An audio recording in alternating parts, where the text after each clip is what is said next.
So I'm very pleased to introduce Johann Gudjonsson from the University of Michigan as our grand round speaker. Johann obtained his MD and PhD from the University of Iceland at Reykjavik. So when he moved to the States in 2003, you'll understand why he chose sub-zero temperatures at Ann Arbor. Since that time, he's worked throughout his medical research career, University of Michigan, where he is now a professor of both dermatology and rheumatology. Johann is a highly prolific investigator with more than 300 publications, a whole bunch of book chapters, and all kinds of good things, grants, and so on. His major contribution to dermatology has been on the mechanisms and treatments for psoriasis, and he's got many publications on other skin diseases. More recently, aligned with his interests in rheumatology, he has applied molecular genetic methods and informatics to lupus skin disease, and now I see most recently to scleroderma. So as you can see, the title of his talk is New Insights into Mechanisms of Fibrosis in Systemic Sclerosis. So Johann, it's very good to have you here. Thank you. Well, thank you, Keith. Thanks for that kind introduction. I'm very excited to be with you this morning, and giving you a little bit of an insight into some of the work that we've been doing in systemic sclerosis and also fibrosis. So the title of my talk is New Insight into Mechanisms of Fibrosis and Systemic Sclerosis, but I was also going to give you a little bit of a overview of a couple of other inflammatory fibrotic diseases that we have been kind of looking at. So these are my conflicts of interests. And then just to kind of, the overview of fibrotic diseases that we see. I see this in the clinic all the time. I know many of these diseases you see less of in rheumatology, but they all have in common that they're characterized by, variable degree of fibrosis or deposition of extracellular component matrix into the skin and the hardening of the skin. And here I have systemic sclerosis or scleroderma on the left, more this kind of localized fibrotic variant called morphea, and then lichen sclerosis that tends to have more of a superficial kind of a component. That's why you're going to get this crinkly atrophy and white shiny skin in the background, often overlaps with morphea. And then you have other ones such as nephrogenic systemic fibrosis that we barely see anymore, eosinophilic fasciitis, where you have a deeper element of fibrosis down in the fascia. And then what we see in at least in the dermatology clinic all the time, keloids and hypertrophic scarring.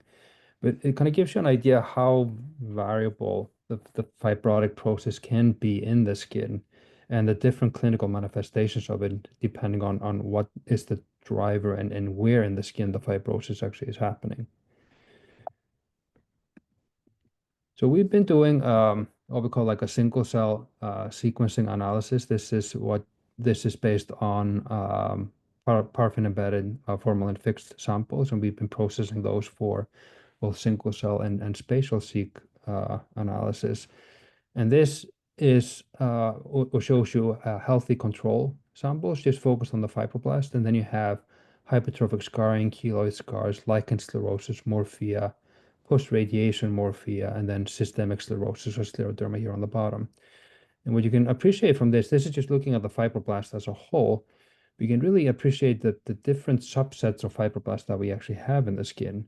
And then if you compare the controls, the healthy individuals, which is the one with hypertrophic scarring or keloid scarring, you can really see that there's shifts in the fibroblast population that you can see in those fibrotic diseases, particularly here for this, what we call collagen 81 fibroblast and CILP. This is a cartilage protein that it defines another subset of collagen 81 positive fibroblasts, and then these TNC fibroblasts that are quite unique to hypertrophic scarring and keloid scarring, and you barely have any of that in healthy control skin. And then you can see if you look at the other diseases, you have the same subsets of fibroblasts there, these myofibroblasts, but they're much less prominent than what you can see in hypertrophic scarring or keloid scarring, indicating that it's both the differentiation of the fibroblast and probably the amount and the number of the fibroblast in the skin that really determine the outcome of the process that you're looking at. And you can do the same thing by looking at the different components of fibrosis. So this is what we call like extracellular matrix component, or ECM. So it's kind of looking at about 200 different genes that are involved in deposition of collagen and the extracellular matrix that kind of goes with it. And then you can kind of explore that on the single cell data as this is what we call like a feature plot, where you're superimposing that signature, then looking at where the strength of that signature is actually happening, what are the fibroblasts that are really driving the deposition of the extracellular components in the tissue. And here you can see that if you look at it this way, it really is coming from this side of the fibroblast differentiation. There's a little bit of it here in healthy control skin. You can really appreciate that here in the keloid and the hypertrophic scarring. And then even systemic sclerosis, that there's a massive deposition of extracellular matrix components. And this is really from myofibroblasts that are quite specifically labeled with this collagen 81 gene expression. And you can also use these kind of spatial seq technologies to really appreciate where the fibrosis is happening in the skin. And this is just a couple of images, but I have hypertrophic scarring here on the top, and then you have a keloid. And you can see in hypertrophic scarring, so the yellow color is collagen 81 expression. So the bigger the dot, the more of the gene is actually present. But you can really appreciate that it's very high here, and the dermis very much kind of clustered where you actually have the myofibroblast. In the keloids, it's much more kind of a deeper in the skin, but very, very high expression of myofibroblast markers. But if you look at systemic sclerosis, there is quite a bit, both in the superficial and the deeper layers of the skin. I have 3 different cases here. You can appreciate that the level and the amount, we think about systemic sclerosis as a myofibroblast-driven disease, but yet the amount and number of myofibroblasts in systemic sclerosis is much, much lower than what you can see in either hypertrophic scarring or keloids.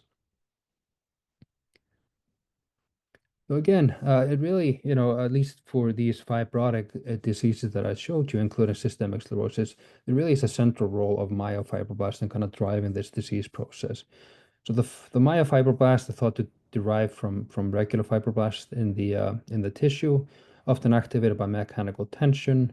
You get a protomyofibroblast, and then through secretion of TGF-beta and fibronectin and more mechanical tension, you get these fully differentiated myofibroblasts that are really active in secreting extracellular component matrix such as collagen 1A1.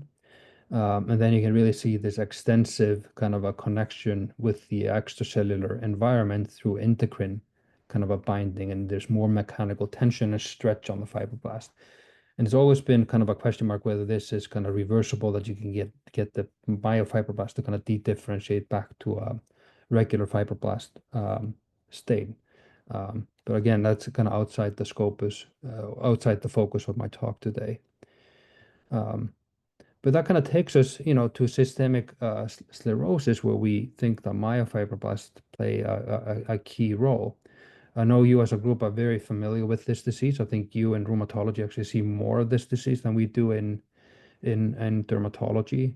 So it's thought to be an autoimmune disease, and it's characterized by extensive fibrosis, vascular alterations, and autoantibodies against various antigens. And that's one of the key hallmark features of this disease. It's a rare disease, only about 2 to 20 cases per 1 million person per year. The genetic predisposition actually is quite complex. Today, there's about 35 different genetic variants that have been shown to predispose to systemic sclerosis. But if you look at diseases such as psoriasis and even cutaneous or lupus, the number of total genetic variants that predispose to this is probably going to be in the hundreds once the studies have been adequately powered. And this is a highly sex-biased disease with women outnumbering men, somewhere in the range of 3 against 1 to even up to 14 against 1, depending on the study that you're actually looking at. The very characteristic faces that these patients have, the narrowing of the mouth, the kind of the mask-like features of the face, furrowing around the mouth, and And then you kind of get this puffy edema of the hand, sometimes with a little bit of a contracture. And you can see that here in the elbow and then also on the hands.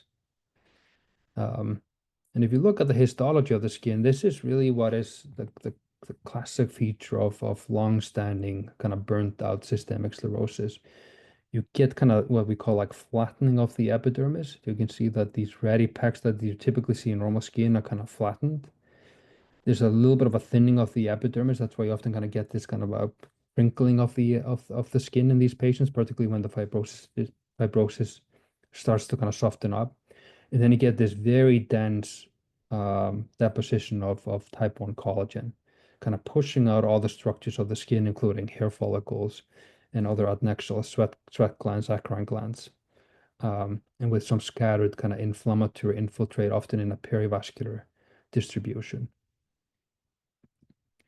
So it's a systemic disease. There are multiple associated features. So digital vasculopathy shown in here in A and B.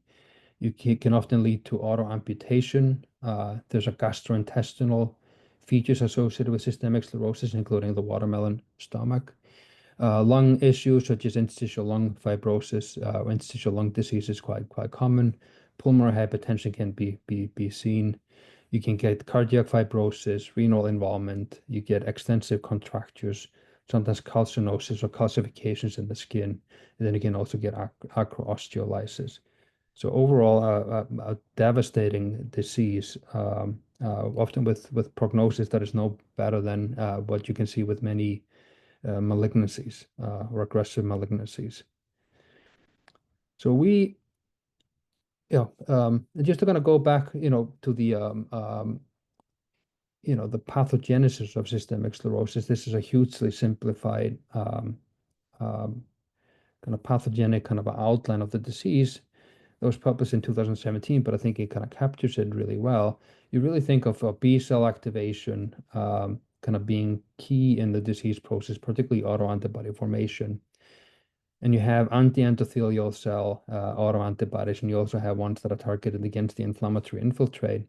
Whatever happens in the tissue, you get activation of pro-inflammatory and pro-fibrotic mechanisms and mediators, such as TGF-beta, connective tissue growth factors, IL-6, and maybe Th2 cytokines, that in the end lead to vasculopathy. That is a early feature of this disease. You can see that with capillaroscopy or this intimal fibrosis, and then the extensive fibrosis both in the skin and also in the lungs. So we kind of started this. We started kind of look at systemic sclerosis. It was my colleague Dinesh Khanna that kind of got me interested in this disease, and we started to kind of look at skin biopsies from patients that he saw in the clinic, and we did single cell sequencing of those. And this is a very high level view. You're looking at the different cell types over here, and this is what we call like a receptor ligand network. So we're looking at the pairs of ligands versus receptors. So we have the ligands on this axis, the receptors over here, and the higher the number of receptor ligand pairs, the more red it's going to be. When you look at the disease process this way, what really stands out is that most of that disease-associated cellular interactions that are happening in the disease are really happening between only three major cell types: the endothelial cells, fibroblasts, and myeloid cells. And you can look at it in this way also. You can look at the connections between the different individual cell types, and you can see that the thicker and darker or more blue the lines are, the heavier these interactions actually weigh in the heat map. And you can really appreciate this kind of a fairly specific crosstalk between these three major cell types, with some contribution obviously from other cells such as B cells and T cells. And if you look at the fibroblast, given that it's a fibrotic disease, that's the one you really want to kind of focus on. And here is a combination of both healthy controls and patient with systemic sclerosis. We're looking at 7 different fibroblast subsets. And then if you look at the panel here in the blue and red, it's kind of comparing the fibroblast population in systemic sclerosis shown in red, and then the ones in healthy skin shown in blue. And this is only a 2-dimensional map of the fibroblast populations in systemic sclerosis, but it gives you an idea about the marked transcriptomic changes that are really occurring in systemic sclerosis. So the fibroblasts in systemic sclerosis skin are markedly different than the ones you can see in healthy skin. And then you can see this small top right here that is very unique to systemic sclerosis. This is where you have the myofibroblast. And if you look at the proportion of these cells in terms of healthy or normal skin and systemic sclerosis skin, it really is the myofibroblast that really and truly unique to systemic sclerosis. You can see some shifts in other fibroblast population, but this is really the one that kind of stands out. And if you look at the weight, how much of these extracellular components these cells actually make, it really is the myofibroblasts that are making the majority of these components that really lead to and drive the fibrosis in this disease. So this is where single cell data can actually be quite helpful. They're going to help you identify the key pathogenic cell types that really drive the disease or disease kind of expression.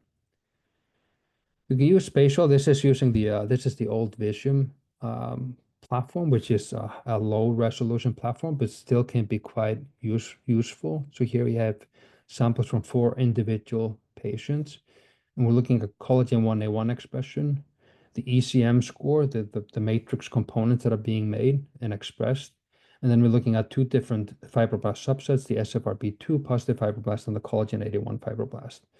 And what I want to highlight is if you look at collagen 1A1 expression and even more here in ECM score, you can really see that it's not diffusely through the skin where the fibrotic process is being activated. It actually is in specific hotspots in the skin and specific zones. And what you can see here is that you get quite distinct distribution. So collagen 81 or myofibroblasts are mostly localized in the lower portion of the dermis, whereas there's much less of them in the upper dermis. And you can see that across all the different patient samples that we had. And you can then look at this in terms of immunohistochemistry or immunofluorescence. So here I have smooth muscle actin staining. You can see it's positive here in the upper layer of the dermis, mostly around the blood vessels.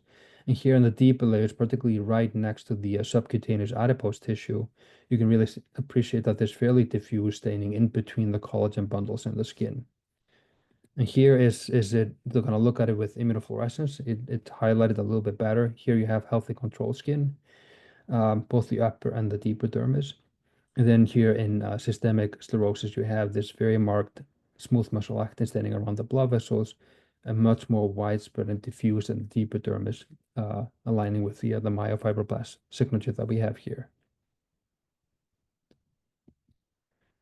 So what about the fibroblasts? So again, focusing on just this population alone, you can kind of split it, the healthy skin over here in blue, the systemic sclerosis over here, and then you can overlay different gene patterns onto this. You can look at smooth muscle actin expression over here, which is mostly here right at the tip, where we have the myofibroblast. You can look at transgelin or collagen 81. And by doing this, you can arbitrarily kind of split this into like 3 different groups to kind of make the analysis a little bit easier to kind of manage. And then you can look at the different components, looking at these module score, these gene sets that you're kind of looking and interrogating in your data set. So ECM score, the extracellular components, mostly expressed in the group 3, which is here at the tail end, aligning with the collagen 81 positive fibroblast. The TGF-beta score is the highest in that. You get TH2 score. CTGF expression is the highest in this group 3, and then CYR61, which is a hippo pathway marker, actually is also quite activated both in group 2 and group 3. And then you can do cytotrace, which kind of tells you about the differentiation trajectory and the developmental state of the cells. And you can see that the direction is from here less red to kind of a more red. And that can help you to kind of assign a direction in terms of where the cells are kind of moving in terms of their plasticity or their differentiation. So they're moving from group 1 towards the group 3. So the differentiation is really from the normal skin SFRB2 positive fibroblast to the collagen 81 fibroblasts. And you can trace the gene expression using these single cell analytical tools. And then you can kind of look at, what are the regulators that really correlate with this trajectory and might be driving this transition from healthy fibroblast to myofibroblast in systemic sclerosis skin. And when you do it this way, you can see that there's a very positive correlation between TGF-beta1 and SMAD3. So this is the TGF-beta pathway. We see also signatures that would be indicative of type 1 interferon signaling, such as IRF7 and STAT1. And then you have HIPAA pathway also being positively correlated with this transition, and also RUNX1, which we're not going to get into, but is another very interesting pathway. And kind of seeing kind of the HIPAA pathway kind of stand out as one of the key regulators of this fibroblast to myofibroblast differentiation in systemic sclerosis, we kind of started to kind of take a little bit of a closer look into the mechanisms involved. So the HIPAA pathway actually is quite complex pathway with both regulation on the cytoplasmic and the nuclear level, but we can inhibit it in two different ways. We can use truly here to prevent degradation of the components of the pathway, so we get more of it shifted into the nucleus and more activation, or you can inhibit it here in the nucleus using verteporfin that blocks the interaction between YAP-TAZ and the TEADS. So they have opposite effects on the pathway. So here you have alpha smooth muscle actin. This is looking at gene expression. So you can see here's healthy, a non-treated control. These are systemic sclerosis fibroblasts. So if you throw truly in, you really get much more smooth muscle actin. If you use verteporfin, you get a marked drop. Same with collagen 1A1 expression. You can also validate this on the protein level using Western blot, and you're getting very similar, if not identical, results. And then you can use assays such as gel contraction or gel relaxation assays, seeing that when you add truly with the systemic sclerosis fibroblast, you're getting contraction of the gel. So it's shrinking, and that's shown over here. If you add in verteporfin, you get a relaxation of the gel. The area is actually getting larger, and again indicative of either more deposition of collagen or less deposition of collagen.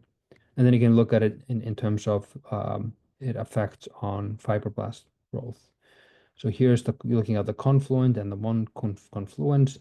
Here we have the non-treated control shown in blue, and here we have added truly, so you get this kind of shift in terms of the confluence and the wound confluence, so you're getting a more rapid closure of the scratch assay. And then you're getting the opposite if you use verteporfin when you're inhibiting the pathway here at the nuclear level. You're getting dose-dependent suppression in both the confluence and also the wound confluence by inhibiting this pathway. So you could really both decrease in the amount of collagen, you decrease in the myofibroblast kind of a phenotype, and you're slowing down the growth and proliferation of fibroblasts in this assay. And this is shown here with using immunofluorescence. We're looking at collagen 1 expression and smooth muscle actin here. Here you have the non-treated controls. Here's with truly, and here with verteporfin. You can see the marked increase with the truly for both collagen 1 and smooth muscle actin, and then almost complete reversal and suppression compared to even baseline with verteporfin. So having shown this for the fibroblast, what about the endothelial cells? We kind of think about these being the vascular changes in systemic sclerosis being one of the hallmark features of the disease, and often an early manifestation also, such as Raynaud's and early systemic sclerosis. And then these kind of marked changes, capillary changes that you can see in the on the cuticle, both the giant capillary loops that you can see over here and loss of capillaries. So how do the endothelial cells kind of contribute and play into this? And that's where the single cell data can also be very useful and helpful. So looking at the single cell data, you're getting quite good representation of vascular cells in the skin, with detecting seven different subpopulations of endothelial cells: lymphatic, venular, and arteriolar. Then you can see the shifts here between healthy skin in blue and systemic sclerosis shown in red. Again, very marked changes across different endothelial subtypes. And then you can see the proportion here in terms of the shifts. What I want to highlight is the one that we have here, which is characterized by gap junction A4 expression. These actually characterizes the arteriolar endothelial cells. And that's where we have quite prominent expression of type 1 collagens. And if you look at this group, the arteriola, we can subset that into three different groups, which we labeled 0, 1, and 2. And you can look at the vascular markers such as PCAM1 or cadherin-5, which is the VCAM. You can see as you move from here to here, you're getting decreased PCAM1 expression and CD5. You're getting suppression of Notch signaling, but you're getting increased expression of extracellular matrix components such as collagen 1A1, transgellin, and smooth muscle actin. So you're getting like an endo-MT type phenotype of these cells, and these are particularly prominent here, like I said, in the systemic sclerosis skin. And if you compare the endothelial cells versus the fibroblasts in terms of collagen expression, you can see that they're making much fewer collagen as you would expect than fibroblasts. But they're making, some collagen 1 expression and collagen 4. And if you look at the collagen 1 expression, you can see that it's quite substantially increased, but still only about a half to a third of what you can see in the fibroblast or myofibroblasts themselves. And the same thing here, if we manipulate these and kind of block the HIPPO pathway, we get an increase with the with Truly and suppression with verteporfin in terms of smooth muscle actin expression, collagen 1A expression. And then same thing here for PCAM1 and cadherin, we're kind of normalizing the differentiation of these cells. And here you can see this with immunofluorescence on chamber slides, looking at normal, healthy controls endothelial cells, and then systemic sclerosis endothelial cells, really getting very high expression of smooth muscle actin with Truly, and then complete normalization with verteporfin, practically back down to the same level that we have in healthy controls.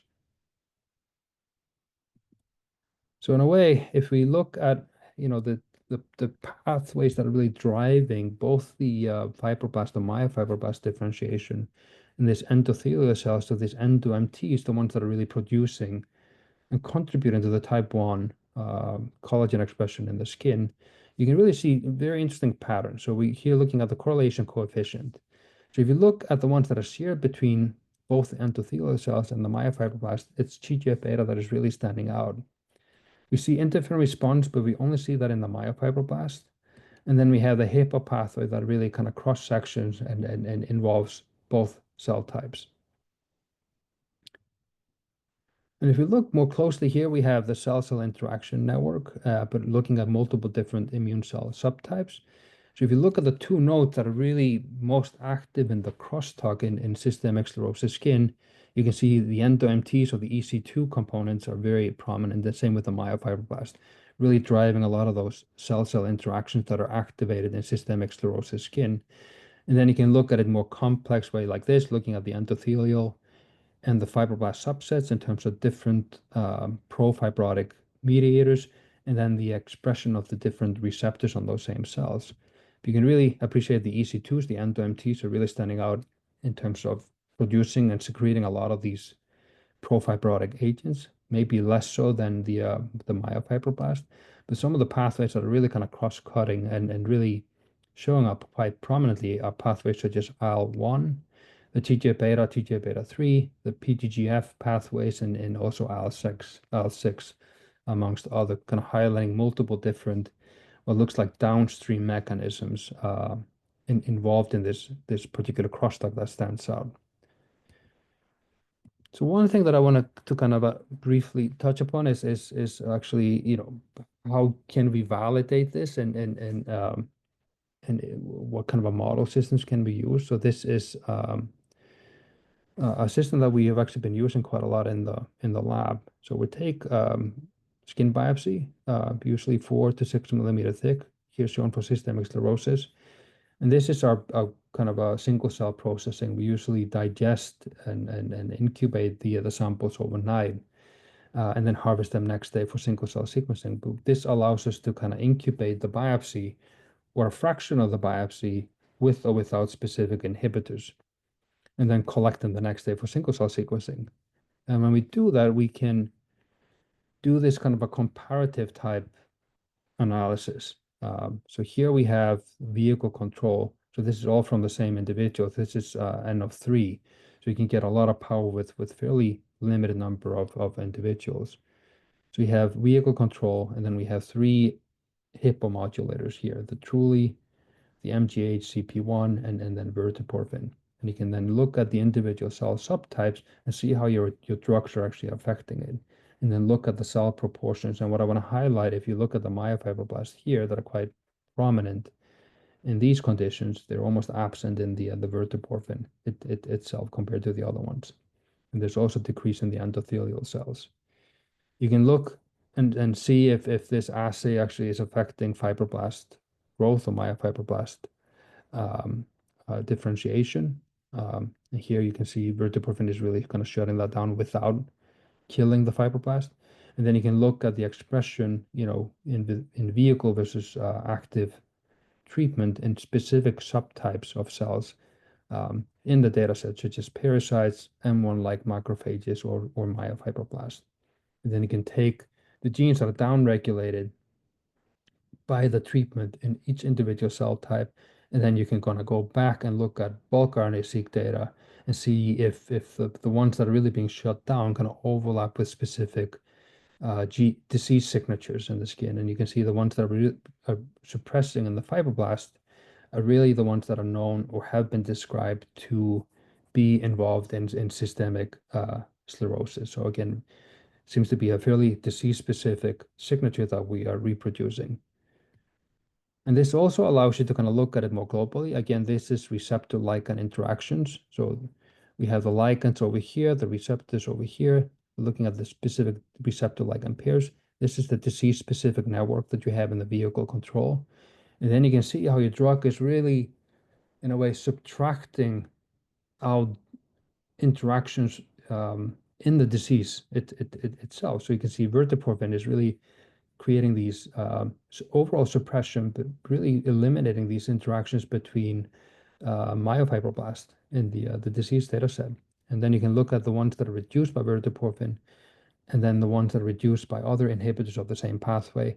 And then you can also take all the drugs that are currently approved and used to treat the disease to really see, how does it compare? And here we have nintedanib that is affecting some of the immune cells and some of the fibroblasts.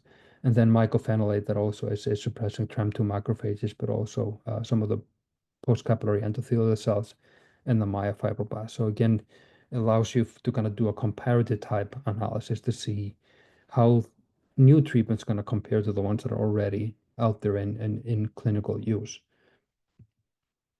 And this kind of shows you that you can then, look at the individual cell types, the different genes that are being affected, look at the pathways that are really standing out that are being suppressed by any given type. So this is verteporfin versus vehicle control.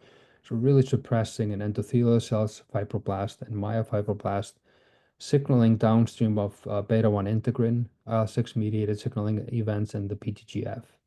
So you're getting a fairly specific effect in these model system. So in summary, our data really indicates that HIPPO pathway is a potential therapeutic target in systemic sclerosis. It kind of links together both the changes that we can see in the endothelial cells and the ones that are really driving myofibroblast differentiation and deposition of collagen and driving the fibrosis in this disease. And again, implying that this is a key pathway in the disease mechanism. And this is also where this VGL3, which is a factor that we identified to drive sex-biased immune diseases, that's where that actually is a key regulator of this pathway. And I think in this context, it's actually interesting to kind of look at it also across different fibrotic diseases. This is a paper that was published in 2021 by Mike Longacre. It was focused on NGREL1, which is a really interesting kind of pathway that is a HIPPO regulator. And they was kind of studying wounding and kind of a healing. And if you have wounding of unwounded skin, you get NGREL1 activation, you kind of get this kind of a scar, and you lose, it's mechanically weak, you get scar matrix, and you get a bare area on the skin.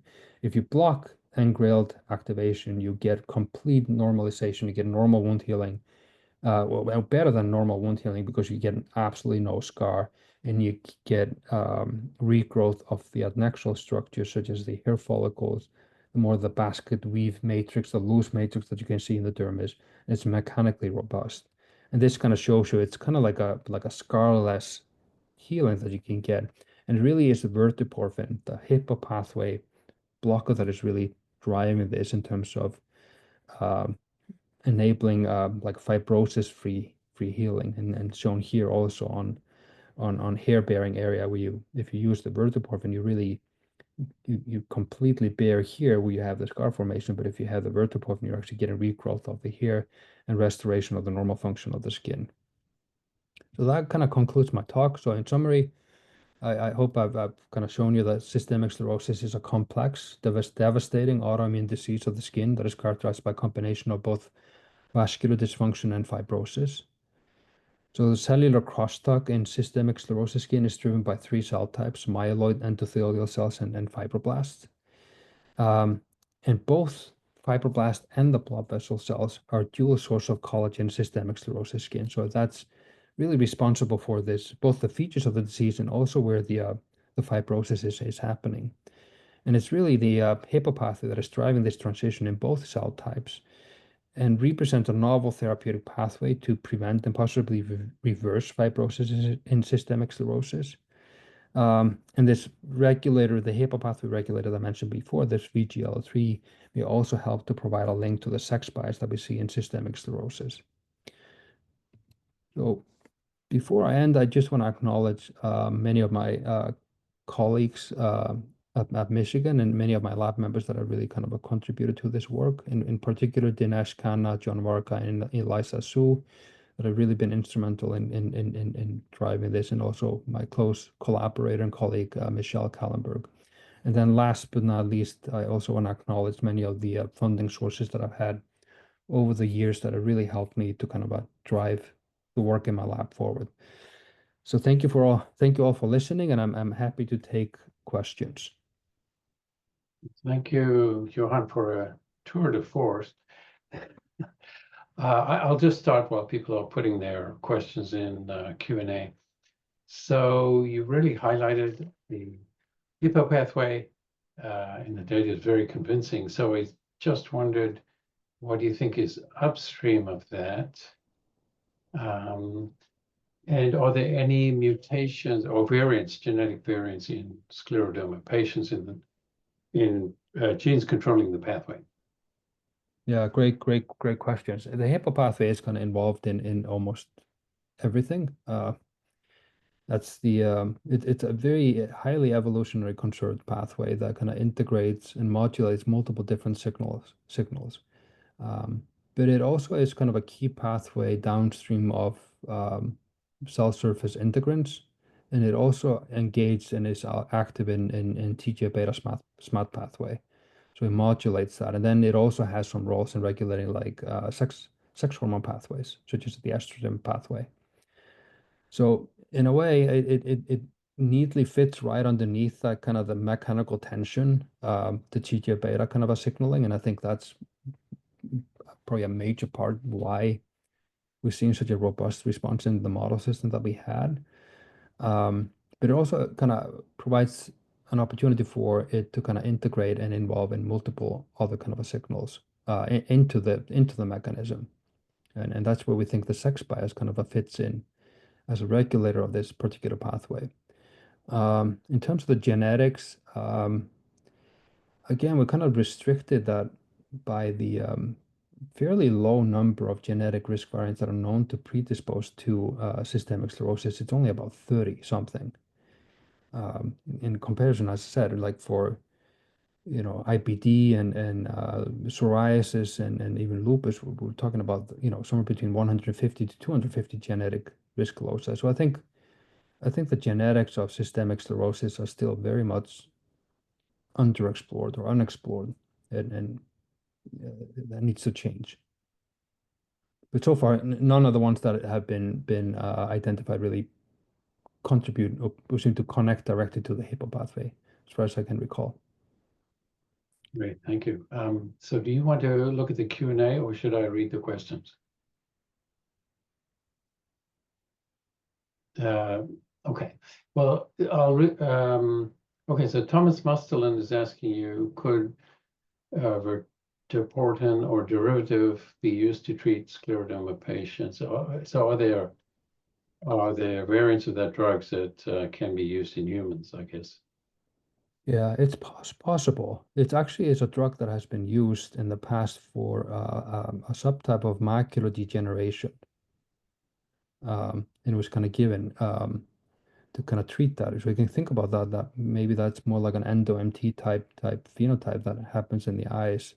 And actually was quite effective for it. But the problem with the drug is that it has a very short half-life. And it also has phototoxicity associated with it. So patients had to kind of close themselves off for like a day or two while they kind of underwent the treatment. Um, so if it's ever going to be used as a drug, and I think it's likely to be so, it will need quite substantial modifications to kind of be viable as a long-term treatment. That being said, what I've seen, and you can see this more on the internet, is that some surgeons, I think more in Europe than any place else, are actually injecting it into their scars when they're doing, surgical excisions. They're injecting verteporfin into it as a way to try to prevent scarring. So people are playing with it, and I think Mike Longaker actually has a clinical trial that is looking at verteporfin more kind of as a local adjunct as a way to kind of improve wound healing and decrease fibrosis. So I think this pathway is therapeutically is incredibly interesting and with a lot of potential. So Mark Winner has a similar question, but has another one. Have you looked at cells surrounding or causing calcium deposits? Any understanding of the mechanism of calcinosis? Yeah, that's a great one. We haven't yet. Um, but I think yeah, that's something that is completely unexplored. I think about the calcification kind of being dystrophic and being where you have some level of kind of a tissue damage, but I don't think anybody has ever looked at it. And the thing now is that, if we have biopsy samples from those calcified areas, there's no reason why you can't do these types of studies because again, you can do both spatial and single cell sequencing on paraffin embedded tissue. Even blocks that have been sitting up in the path lab for like 10, 15 years, they still give you really good data. Um, so yes, nobody's done it as far as I know, but again, I think that would be a fascinating thing to explore. Okay, someone asked, did you emphasize the role of myeloid cells? Is the Hippo pathway activated there? And do you know which specific myeloid cells? Yeah, we were kind of looking at we haven't explored that as deep as we kind of shifted our focus towards the fibroblast and the endothelial cells when we saw the data and kind of in a way ignored the myeloid cells. The Hippo pathway is interesting. It seems to be much more in the stromal cell types. We're really not seeing much of it in the immune cells themselves. So it's like the other side of the equation. We were always as immunologists we're heavily focused on the immune system, but we tend to kind of ignore what's happening in the stroma. But that's where the Hippo pathway seems to be kind of playing a key role. For the myeloid cell subsets, we haven't done much on it so far, but again, it's a venue where we are gonna, gonna explore more.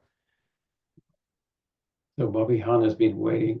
He wants to know if there's any role of B cells in fibroblast activation. Do you expect CD19 CAR T cells will be effective in treatment? Yeah, that's a great question. It's actually interesting. We see B cells are not a feature of healthy skin, but we do see them being increased in systemic sclerosis skin. Um, so that's almost a consistent feature, and it's very unique to to patient with systemic sclerosis. So we don't see this in healthy individuals. But there's a huge variability. Sometimes we see them being, a few hundred to a few thousand in one individual, and then like one or two in the next one. And we're not really seeing them being highly engaged in terms of the cellular crosstalk. But that's not to say that they're not important. I suspect that those are probably the ones that end up, um, um, you know, expressing and producing the autoantibodies and autoantibody interactions in the skin is something single-cell-seq approaches and spatial-seq approaches don't really capture adequately yet. So I think they're key, and I think they're critical. We know the CAR T-cell treatment actually do help with systemic sclerosis. George Schett has really shown that. It's not to kind of fully reverse the disease. I don't think we can really expect and anticipate that, but there's very clearly clinical benefit with CAR T in systemic sclerosis. And we are also seeing this with autologous bone marrow transplant. We've done a few single cell studies looking at that.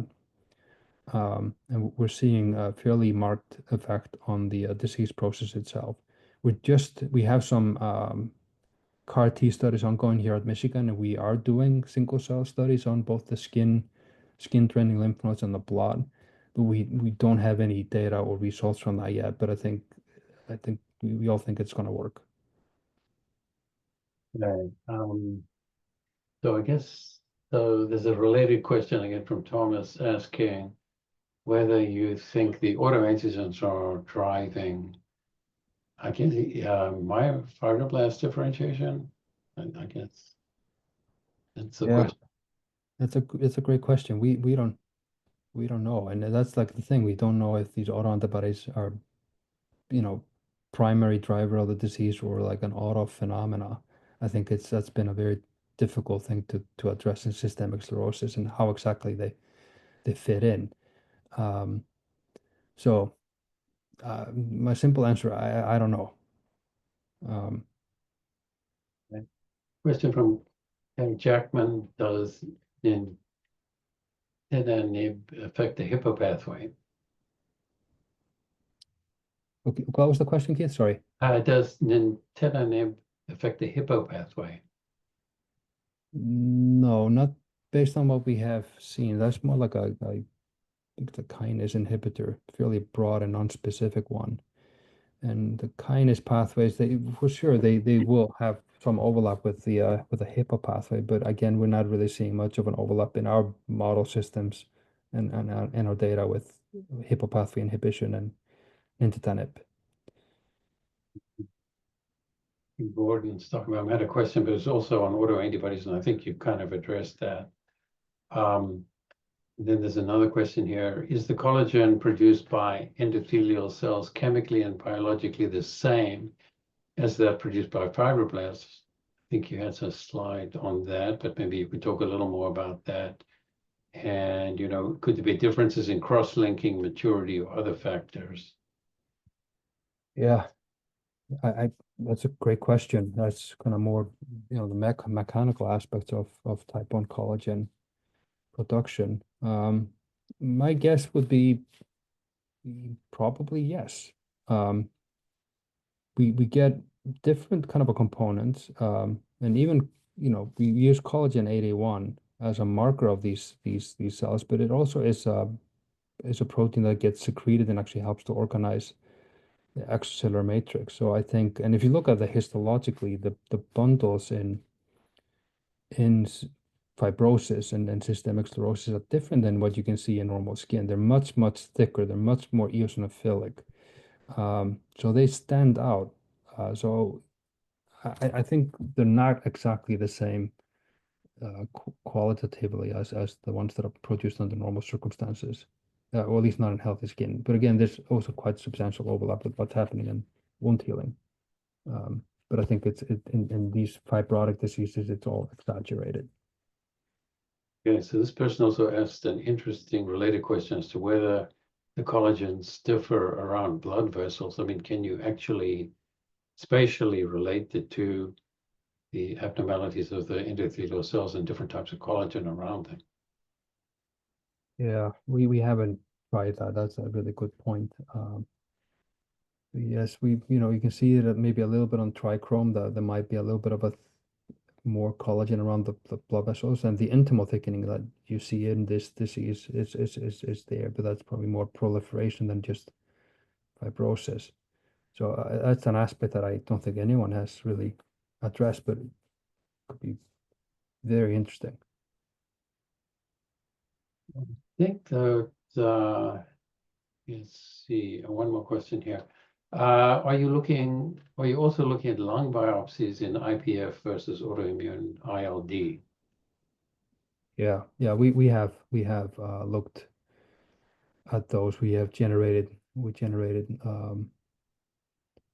uh, quite a few samples looking at healthy normal lungs, and IPF idiopathic, and then IPF with autoimmune or autoimmune associated. It was hard, and one or two of them, we had 8 in each group, and the ones associated with systemic sclerosis, we only had like a couple of them. The other ones were like Sjogren's and RA. We see the collagen 81 positive fibroblast in pulmonary fibrosis, and it seems to be quite similar in idiopathic and autoimmune associated IPF. So we have not seen differences on that level.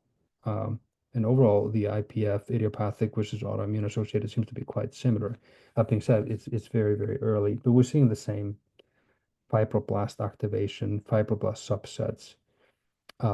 There are some unique to the lungs, um, but in general, at least the fibroblast to myofibroblast transition seems to be quite similar to what we can see in the skin. Okay, I think we can leave it at that. So thank you so much again for that really terrific talk. There's a set of interview or discussions you'll have with various people in the division. So maybe we give you a break until for 8-minute break, and then there'll be different links to the different people. So thanks again, Johann. Terrific talk. Thanks, Keith, and thanks for having me. Thank you all. Bye-bye.